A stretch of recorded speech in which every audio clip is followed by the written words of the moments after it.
नमस्कार आप सभी का। और नेशनल एनजीओ क्लब में आप सभी का स्वागत है। तो आज एक विशेष बात हमें आपसे बतानी थी। जैसा कि आपको पता है कि अभी तक ऐसा था कि 1280 जो प्रोविजनल के बाद जब हम परमानेंट लेते थे तो वो हमें 5 साल के लिए मिलता था। लेकिन 1 अप्रैल के बाद कुछ अमेंडमेंट आते हैं 1 अप्रैल 2025 के बाद, जिसमें अब हमें जो परमानेंट 12 है वो हमें 10 साल के लिए मिलेगा। तो इस पे जानने वाली बात ये भी थी कि 1 अप्रैल के बाद से उसके बाद कई सारे ऑर्डर आए, लेकिन उसमें सब में 5 साल चढ़ के आया। जैसा कि मैंने पहले ही बताया था कि जिनका भी ऑर्डर 1 अप्रैल 2025 के बाद आया है और उसमें 5 साल लिखा हुआ है, तो वो कुछ सिस्टम में अपडेट नहीं हुआ था, जिस वजह से 5 ईयर लिख के आ रहा है। और एक बीच में सर्कुलर जारी होगा, उसमें लिख के आ जाएगा कि as per the income tax amendment 2000 जो 24-25 में हुआ था, उसके तहत चेंजमेंट 5 करोड़ के नीचे वाले जो ऑर्गेनाइजेशंस थे उनके लिए 5 ईयर ना देके 10 ईयर के लिए ऑर्डर दिया जाएगा।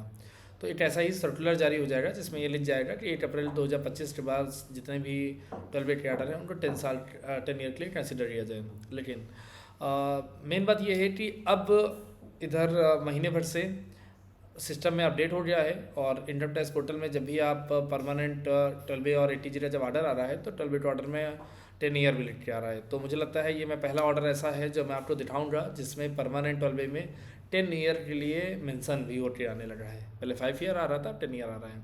और पूरा प्रोसेस मैं आपको बताऊंगा कि ये हमने कैसे कराया, कैसे फाइलिंग किया था, कब फाइलिंग की थी, कब इसका ऑर्डर आया, कितने दिनों में हमने जन कल्याण सेवा संस्था एक ऑर्गेनाइजेशन है, इसका ऑर्डर हमने कराया है। तो सबसे पहले आप ये आप देख पा रहे हो ना, ये थोड़ा सा प्रोफाइल आपको दिखाता हूँ। ये देखिए, जन कल्याण सेवा संस्थान हापुड़ है, और इस संस्था का ही हमने परमानेंट 1280 अप्लाई किया था। प्रोविजनल भी हमारे द्वारा ही अप्लाई हुआ था। तो आपको मैं दिखाना चाहूँगा, आप व्यू फाइल फाइल में जाएंगे, यहाँ पे आप देखेंगे। ये देखिए, 27 जून 2025 को हमने सबमिट किया था। ठीक है, ये 12 का है, और ये 27 जून 2025 को हमने 80G परमानेंट सबमिट किया था। ये 18 जुलाई 2025 को एक्सेप्ट हो गया। तो अप्रॉक्सीमेट मुझे लगता है कि ये 25 से 30 दिन लगे हमें, और इसका हमने परमानेंट करवा दिया है। ठीक है, तो इसी कड़ी में हम आगे बढ़ेंगे। तो ये 27 जून को हमने फाइलिंग किया था। ये जैसे थोड़ा सा मैं आपको दिखाना चाहूँगा।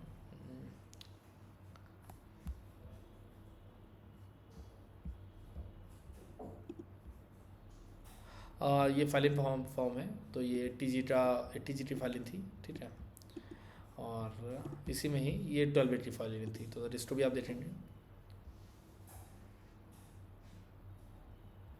ये आपकी 12 की फाइलिंग है। यहाँ पे आपको मेंशन रहता है 12। और जब भी आप 12 लेते हैं तो फॉर्म 10 की फाइलिंग करते हैं अगर परमानेंट ले रहे हैं।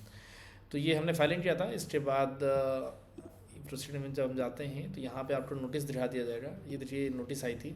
जैसे ही हम 1280 परमानेंट लिए अप्लाई करते हैं, वैसे ही हियरिंग नोटिस आती है इनकम टैक्स डिपार्टमेंट से। उस हियरिंग नोटिस में आपको डेट मिल जाती है। तो इस डेट में आपको एक लिस्ट ऑफ द डॉक्यूमेंट रहता है कि कौन कौन से डॉक्यूमेंट लेके आपको पेश होने हैं। तो आप भी पेश हो सकते हैं, और या आप अपने लीगल रिप्रेजेंटेटिव को या सीए को, किसी को भी आप रिप्रेजेंटेटिव के रूप में आप भेज भी सकते हैं।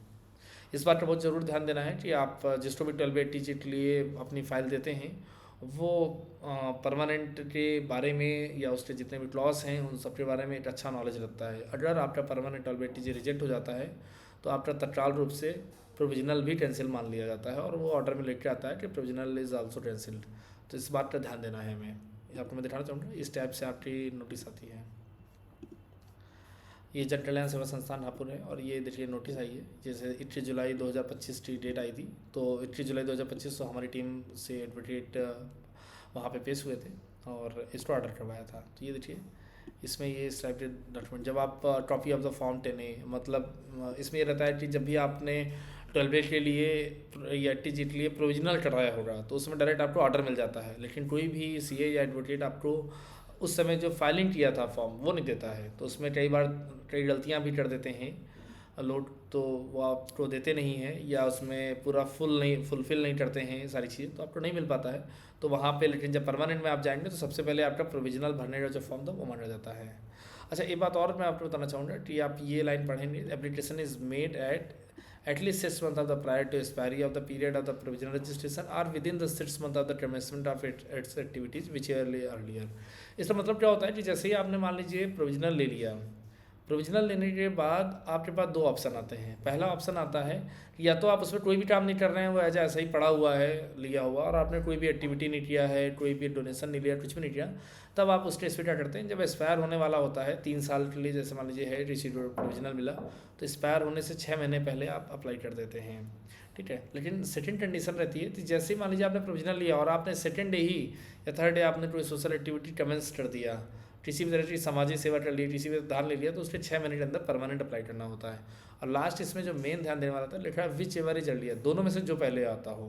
तो ऑब्वियसली बात है कि हर एनजीओ काम कर रहा है तो उसको 6 महीने के अंदर ही परमानेंटली अप्लाई कर देना है, आपको लेट नहीं करना है। एक बात और है कि अगर मान लीजिए आपने लेट कर दिया, 6 महीने में ना अप्लाई करते, साल 2 साल 2.5 साल में किया, तो उस केस पे क्या होगा कि परमानेंट आपको मिलेगा ज़रूर, लेकिन वो प्रोविजनल वाली डेट से ही मिलेगा, तो कहीं ना कहीं आपका 2-3 साल का लॉस हो जाएगा। फिर बाकी के तमाम डॉक्यूमेंट्स रहते हैं, जैसे ही आप सबमिट करेंगे तो आपको नोटिस के तहत में मिल जाती है। ये सारे कंप्लायंसेस आपको पूरे करने होते हैं, फुलफिल करने होते हैं, और फिर आपको पेश होना होता है डिपार्टमेंट में पूरी फाइल के साथ में। और इसमें हम पेश हुए थे, और पेश होने के बाद ये अप्रॉक्सीमेट हम जुलाई में ही पेश हुए, और आप देख पाएंगे कि ये ऑर्डर हमारा आ गया था। यहाँ पे क्या होता है कि जैसे ही डाउनलोड क्लोजर ऑर्डर में जाएंगे कि हम पेश होने के बाद हमारा क्या रिस्पांस रहा, तो यहाँ देखिए ये अप्रूवल आ गया। तो अप्रूवल में जब आप डाउनलोड करेंगे तो ये आपका ऑर्डर आपको दे जाएगा। ये 12 का देखिए ऑर्डर है। हाँ, जिस वजह से मैं आज ये वीडियो थोड़ा सा एक्सप्लेन में बना रहा हूँ, तो वो कारण ये था कि देखिए इन्होंने 2023-24 में अपना प्रोविजनल किया था, तो हमने ऑर्डर करवाया है 17 जुलाई 2025 को।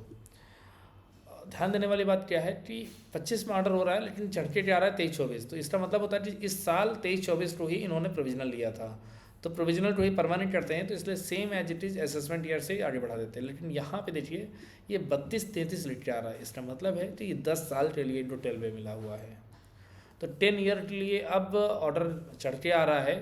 तो यदि अब कोई भी 1280G करवाता है अपना, तो उसमें जो जो अमेंडमेंट हुआ है इनकम टैक्स में 10 ईयर वाला, वो उसमें एप्लीकेबल हो गया है और आपका ऑर्डर में भी आने लगा है। तो ये इस तरह से पूरा ऑर्डर है, इसमें कंडीशंस वगैरह हैं कि आपको 1280G दिया जा रहा है, किन कंडीशन का आपका ध्यान देना है, और ये ऑर्डर हुआ था।